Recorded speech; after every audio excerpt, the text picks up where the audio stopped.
Bene data bakundwa b'umwami Yesu Kristo, mwese abakurikira izi nyigisho tubahaye ikaze mu biganiro bya Saveur Divine. Ibi biganiro mu bitegurirwa n'abavugabutumwa bwiza batandukanye, akaba ari umuhamagaro ugendera ku ijambo ry'Imana byanditse mu gitabo cy'ubutumwa bwiza uko bwanditswe na Matayo ibice 24 umurongo wa 14. Kandi ubutumwa bwiza bw'ubwami buzigishwa mu isi yose ngo bube ubuhamya bwo guhamiriza amahanga yose, nibwo imperuka izahera ko ize. Ibi biganiro mubikurikira ku channel ya YouTube yitwa Saveur Divine. Tubifurije kugubwa neza. Imana Data ari nayo So ibaha umugisha.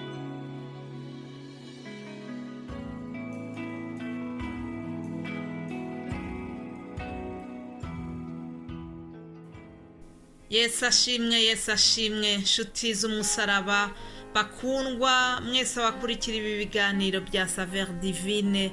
Turabamukije mu izina rya Yesu Kristo, umwami n'umukiza wacu. Amahoro ya Kristo naganze mu mitima yanyu, amahoro ya Kristo nabane namwe mwese aho muherereye mu mpande enye z'isi. Nejejwe n'Imana yuko inyongere uyu munsi wo kuwa mbere tugeze hafi y'impera z'ukwezi kwa 10. Turashimira Imana ikomeje kubana natwe, ndizera yuko namwe yabarinze. Imana yacu nishimwe kuko ikomeje kutubera umwungeri mwiza, kuko ikomeje kuba ubwihisho bwacu. Nukuri turayishimiye, mufatanye nanjye tuyishimire kuko yatubereye Imana. Ndizera yuko nawe ahuri ufite ishimwe ryuko ugihumeka uyu mwuka w'abazima. Ni ikintu gikomeye tutagomba kwibagirwa. Bifurije rero ikaze mu gutangira kino cyumweru, bifurije amahoro ava ku Mana Data wa twese, ngo amahoro Yesu atanga aruta cyane ay'abisi batanga, ngo utayataye ntabwo wayakurwaho. Ntabwo ayo mahoro agira akagero, ayo mahoro ntabwo arondoreka. Ayo mahoro niyo mbifurije mu gutangira icyo cyumweru dutangiye. Imana nishimwe cyane. Hanyuma nanone mu gutangira kino cyumweru nifuze ko twasangira amagambo y'Imana tubona mu gitabo cya Yeremiya. Umuhanuzi Yeremiya turasoma igice cya 31 umurongo wa 3. Haravuga ngo, Uwiteka yambonekeye kera ati, nukuri nagukunze urukundo ruhoraho, nicyo cyatumye ngukuruza ineza nkakwiyegereza. Imana ishimwe. Nukuri nagukunze urukundo ruhoraho, nicyo cyatumye ngukuruza ineza nkakwiyegereza. Mbega amagambo anejeje, mbega umunezero kumva umuntu akubwira ngo ndagukunda urukundo ruhoraho. Imana yacu iratubwiye muri iki gitondo ngo nagukunze urukundo ruhoraho, atari rwa rukundo nk'urw'abana b'abantu bashobora kugukunda igihe kimwe, ariko ikindi gihe ibintu bikaba byahinduka ukibaza niba ari wa muntu mwigeze gukundana. Urukundo rw'Imana ruhoraho, urukundo rw'Imana yacu yari tweretse ubwo yatwoherezaga Yesu Kristo umwana wayo w'ikinege kugira ngo aduhuze nawe. Byatumye Yesu aduhuza n'Imana, bituma atwiyegeranya n'Imana. Jambo riratubwiye ngo nicyo cyatumye ngukuruza ineza nkakwiyegereza. Imana ishimwe yuko yemeye kutwiyegereza, yemeye ko Yesu Kristo aba umuhuza hagati yacu n'Imana. Rero turayishimira. Dutangira iki cyumweru twongere dushimira Imana kubw'urukundo rwayo yatweretse. Hanyuma nanone muri iki gitabo cya Yeremiya hari irindi jambo nshaka ko dufunguza kino cyumweru cyacu.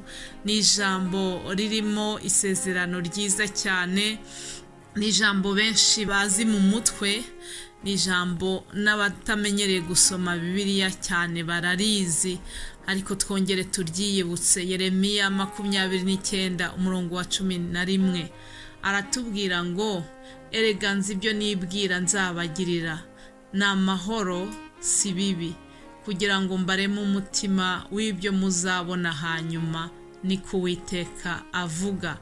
Hanyuma ku murongo wa 12 naho hakaba irindi sezerano ryiza ngo kandi muzanyambaza, muzagenda munsenga, nanjye nzabumvira. Imana ishimwe cyane. Mu gutangira icyumweru cyacu nagiraga ngo twongere twibutse yuko Imana idufiteho umugambi mwiza. Ibyo Satani byose yakubeshya, ibigoye waba uri gucamo, imisozi waba uri guterera y'ibibazo muri iki gihe, ibikuruhije byose uko byaba bingana, ndagira ngo wongere wibuke yuko uko byagenda kose Imana yacu yaturemye idufiteho umugambi mwiza. Ibyo yifuza kutugirira ngo ni byiza. Aleluya. Ndashimira Imana yuko idufiteho imigambi myiza.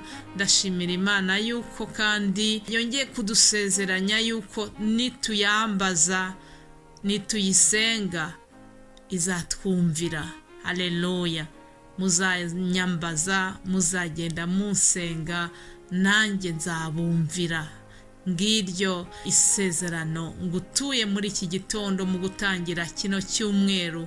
Ubyature, ubyiyaturireho, uvuge ngo Mana ndagushimiye kubw'imigambi myiza ufite ku bugingo bwanjye, ku buzima bwanjye. Ndagushimiye kandi yuko uri uwo kwizerwa, uri Imana yo kwizerwa, uri Imana tujya twambaza ikadutabara, uri Imana dusenga ikumva igakora. Aleluya. Imana ishimwe kuko tudasenga bayari. Nukuri turahiriwe kuko dufite Uwiteka Imana ya Isirayeli, akaba ariyo Mana yacu.